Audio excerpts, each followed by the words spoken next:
आणि पाकिस्तानात तणावाची परिस्थिती आहे। या तणावाच्या पार्श्वभूमीवर देशभरात मॉक ड्रिल होणार आहे, तर महाराष्ट्रात 16 ठिकाणी मॉक ड्रिल होणार आहे। दरम्यान नाशिकमध्ये मॉक ड्रिलची तयारी आता सुरू करण्यात आली आहे। युद्ध सुरू असताना कुठे काय करायचं, कसं लपायचं, वयोवृद्ध, महिला आणि लहान मुलांची कशी काळजी घ्यायची याचं ट्रेनिंग या मॉक ड्रिल दरम्यान देण्यात येणार आहे।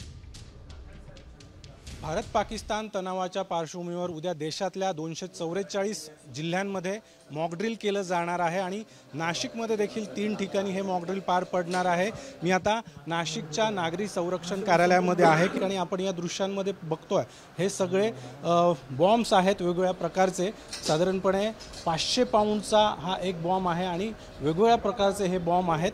ज्या ठिकाणी सायरन नाही आहे त्या ठिकाणी देखील सायरन वाजवण्यासाठी हा हँडमेड सायरन जो आहे तो या ठिकाणी आपल्याला पाहायला मिळेल आणि हा नेमका कशा पद्धतीने काम करतो मी तुम्हाला दाखवतो। ज्यावेळेस आपण हँडल याचा फिरवतोय त्यावेळेस यामधून सायरन वाजायला सुरुवात होती आहे। ज्या ठिकाणी इलेक्ट्रॉनिक सायरन्स नाही आहे त्या ठिकाणी हे अशा पद्धतीने हँड सायरनचा वापर करून नागरिकांना सतर्क केल्या जाण्यासंदर्भात देखील प्रशिक्षण या ठिकाणी दिलं जात आहे। मॉक ड्रिल जे आहे ते 1971च्या युद्धानंतर प्रथमच उद्या पार पडणार आहे। त्यामुळे सगळ्या नागरिकांचं लक्ष जे आहे ते उद्याच्या मॉक ड्रिलकडे लागून राहिलेलं आहे। कॅमेरामन प्रवीण काळबांडेसह अभिजित सोनवणे, साम टीव्ही।